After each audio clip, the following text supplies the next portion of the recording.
Hi there, I'm Mrs. Irvin, and I'm out here on this beautiful winter day. It's not too cold. There's a lot of snow. We just had a big snowstorm, so I'm excited to explore a little bit.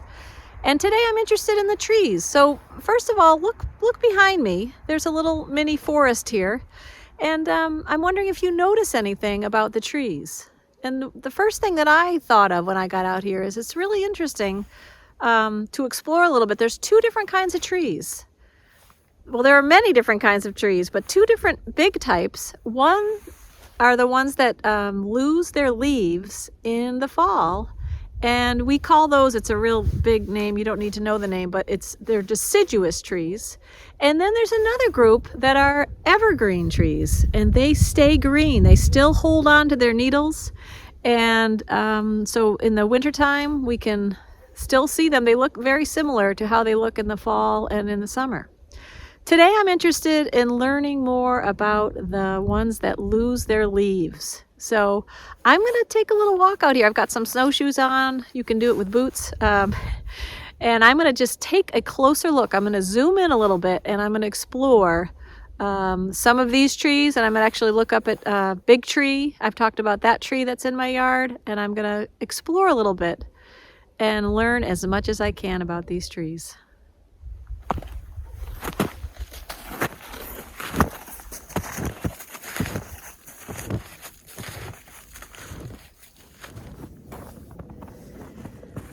I did some exploring and I came upon this tree and I thought, wow, this is a really beautiful tree and it has a nice silhouette. And I looked at the bark and I started to look at the branches and I noticed that they have these, ooh, there's a pileated woodpecker. I can hear in the distance. I don't know if you can hear on the video, but I noticed that these buds are located at the end of every branch. And I'm kind of looking at it and I'm noticing the color a little bit more of the bark. I'm noticing there's some dots on there. I see some black marks that look like the part where the leaf used to be. And I started to think, wow, this is a pretty fun time to study trees in the winter. Because in the summer, I find I just look at the leaves and I'm not really paying as close attention to the trees. So I'm inviting you to take a closer look and look at trees. And I've been looking for a little while at these buds, because this is kind of what really caught my eye. And I decided that I am going to take a little clip of the twig and bring it inside. So I'll do that so you could take a look too. You should never use pruners and cut a tree yourself. It's only something that an adult should do. And an adult may not want to ever do that because you might just have a few trees in your yard and you don't want to risk harming a tree. But if I was to just take a little clip of this tree, there are many trees and many branches. It's not going to hurt the tree. I just want to study it a little bit more, and I'm also going to show you. I'm going to explore and see if I can find some more trees and to see, I'm wondering, I have a lot of questions about these buds, but I'm wondering if other trees have buds that look like these buds. So I'm going to explore that a little bit more. Before I go on to the next tree, I just wanted to show you up close the buds that I'm looking at right here. There's a group of about 4 at the tip, and then there's some other buds kind of along the side. So I'm going to take this inside to show you, but I just wanted to show you this is on a tree right here in these woods, and you might also be able to find some buds if you go out for a walk. I found another tree that's got some really cool buds on it. They're really smooth when I kind of move my fingers across it. And then the tip is kind of pointy. So these are quite different looking than the buds I was looking at before over on the oak tree. So this is actually a beech tree. I know that because these buds are so distinctive, and I learned this one time. So this is an American beech. And you might find it if you're out exploring. It kind of, when you touch the tip, it kind of hurts a little bit. It's kind of pointy. And there's a bud here, and then across, or not directly across, kind of twisting, there's another bud, and then there's one at the end. So I'm going to take a little clip of this, and we're going to talk more about it. I am so excited. I just found what I think is a really cool tree with these beautiful buds. I'm noticing on the end they're large. They're not only long, but they're actually quite thick. They're the thickest ones that I found yet.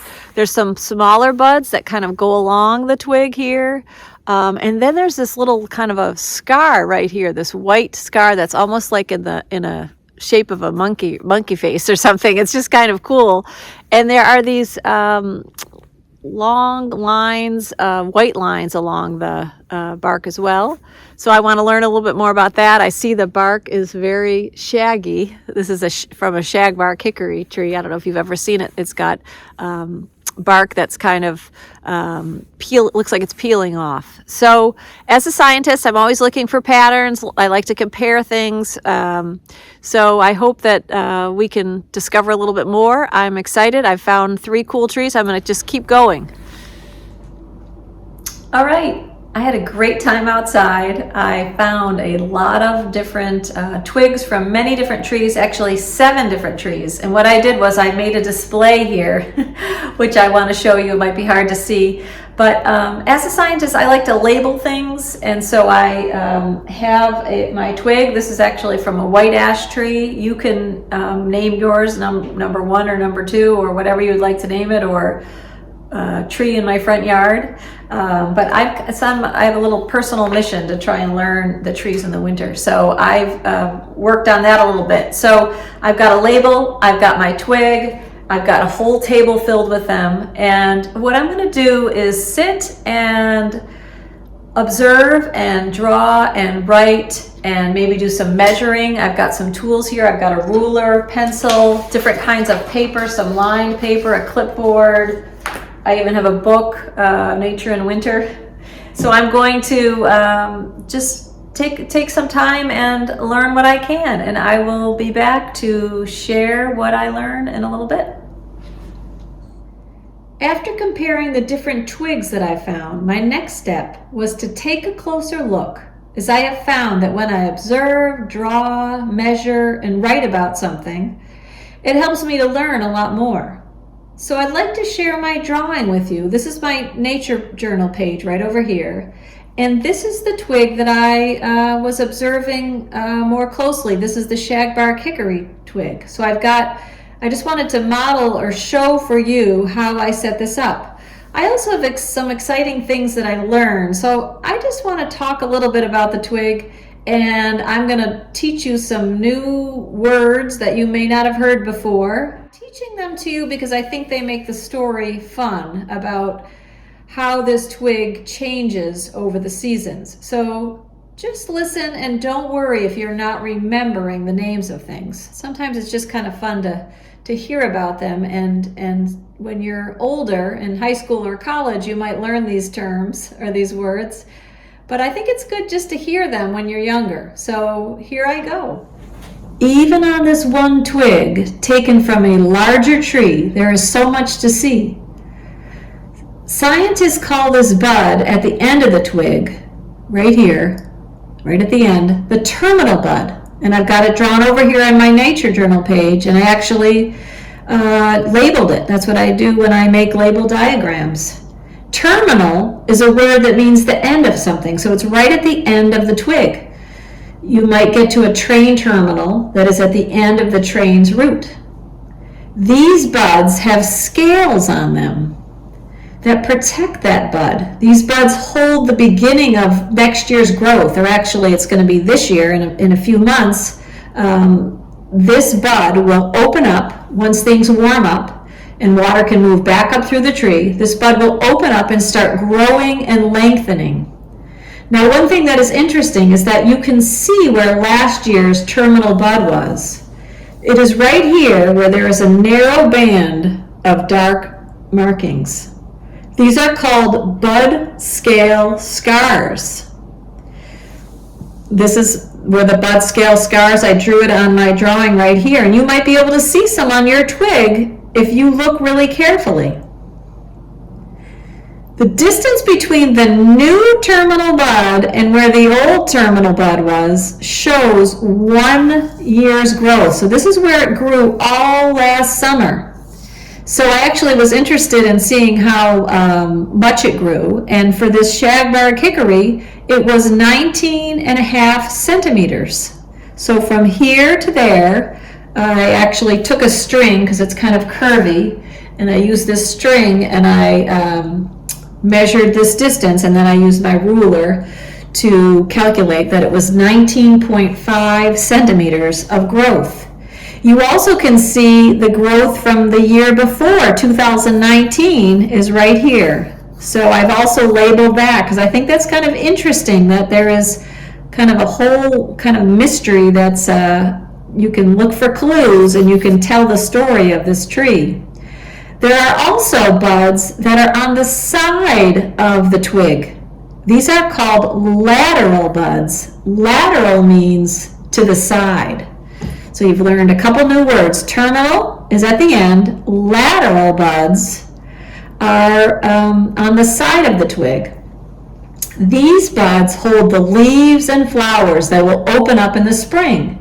You can study how these are arranged on the twig to help you know what kind of a tree it is.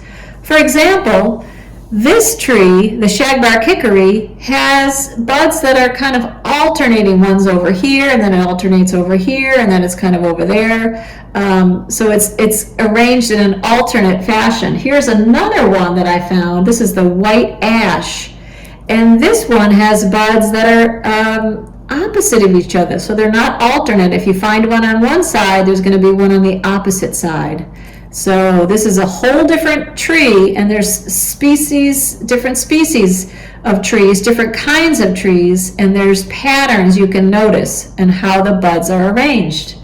If you're interested in tapping trees, you can also look. Maples trees have opposite buds as well. They're kind of unique, the opposite ones. Most trees look like this, where they're kind of alternating. So that's kind of interesting to learn a little bit about these lateral buds are going to be the leaves and the flowers of the tree. Last fall, when the days were growing shorter, a kind of a corky layer started to form that cut off the flow of water and food to the leaves. And that pushed the leaf off. And so there's another little clue here you can tell about last year. This is called the leaf scar.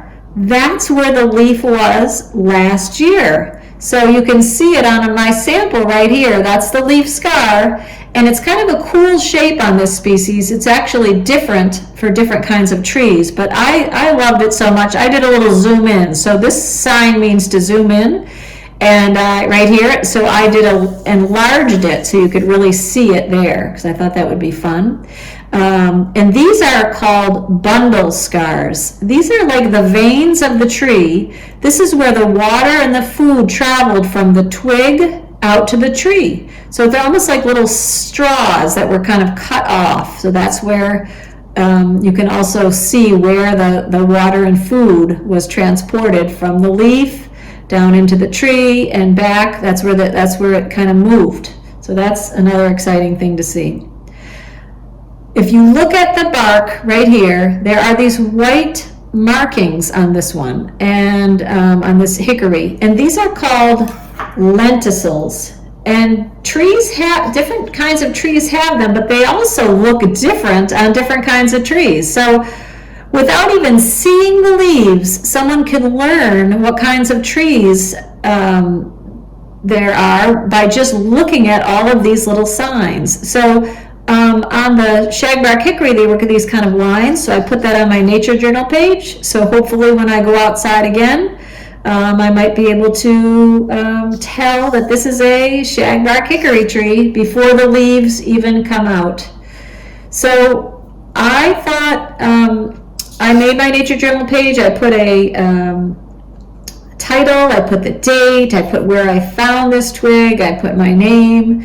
So that was one thing I did. I also was very curious. I told you how I measured the length of the new growth, or of the 2020, last summer's growth for the shagbark hickory tree.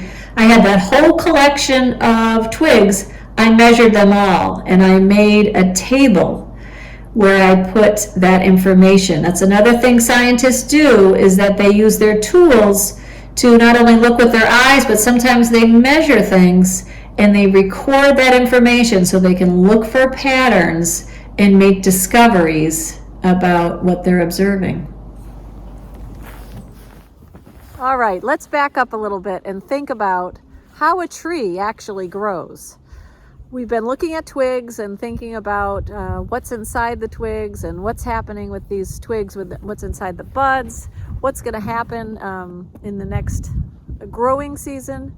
So I want to just back up and think about a tree, and I want you to imagine if you were hiking with someone or out for a walk and you had a little picnic and you took your sweatshirt and you hung it over a branch of the tree like that.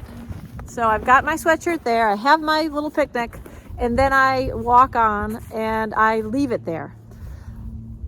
If this tree grows 1 foot each year, where will that sweatshirt be if I come back in 5 years? Right now it's about 5 feet off the ground. So if I come back in 5 years and it grows by 1 foot each year, where will that jacket be? So pause the video, and you might actually even think about where it might be in 50 years.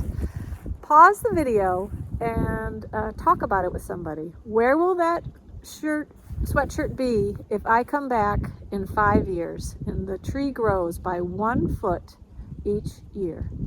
Pause the video, make a prediction. All right, I'm really interested in what you came up with. So I hope you talked about it with someone. We're going to talk about it a little bit more. I have a pretend tree here and a pretend sweatshirt that I've just tied to the tree. You might be thinking that that sweatshirt would travel up the tree. So in 5 years, you might be thinking, well, it's 5 feet now, so it will be 10 feet off the ground. And in 50 years, it might be 50 more feet, so 55 feet off the ground.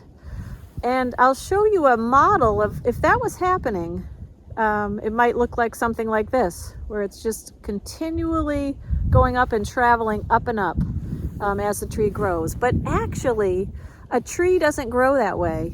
The trunk of the tree, this part of the tree, actually grows wider by 1 growth ring a year. So it just goes out a little bit. Some years it might be a centimeter or less, or it might be a little bit more, just little bits, and it grows kind of fatter out like this. The lengthening, there is some lengthening that happens because we do see tall trees, and the lengthening happens actually in 2 places on a tree. It happens at the rootlets. So down under the ground, the roots are reaching and stretching for water and nutrients to bring up into the tree. So there's a lengthening at the rootlets. We can't see that because it's underground, but we can see the twigs. And that's where the lengthening is happening and the growth. And so the twigs that we have looked at can kind of show that. And if you don't believe it, I always like to look for evidence. So I am going to show you a piece of barbed wire that I found in just on a tree. It's attached to the bark because the tree has grown around it.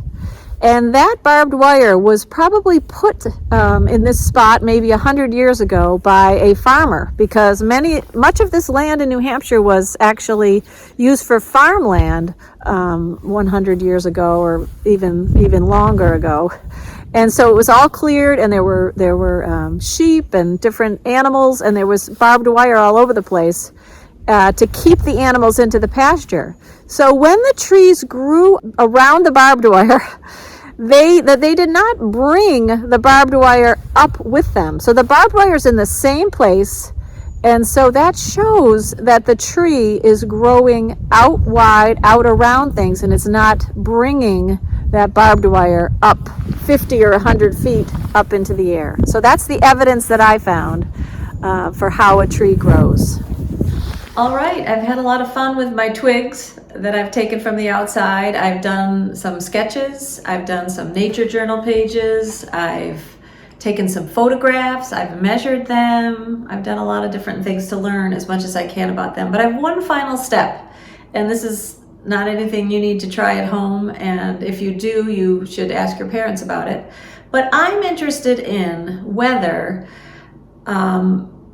now that these twigs are inside and where it's warm and it's kind of like what it would be like in the springtime, I'm wondering what if I put them in some water in a vase and just kind of tried to make the conditions similar to what they would be outside. Would anything happen with these buds? Would the buds open up, or what would happen? I'm just wanted to experiment a little bit with that. So I've got all my twigs here.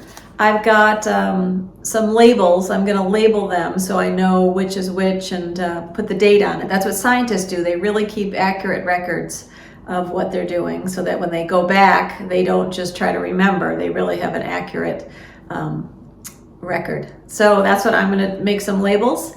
And I've got a vase right here that I just took from my cupboard, and I've got some water. So I think what I'm going to do is put some water in this vase. Is that what you would suggest? Maybe you have a different idea. And then I'll put the twigs in here, and I'll put it just somewhere by the window so that it's kind of near the sun like it would be normally. And I'll see if anything happens. So I'll start off by pouring the water in. All right, so I've got my vase right here, and I'm going to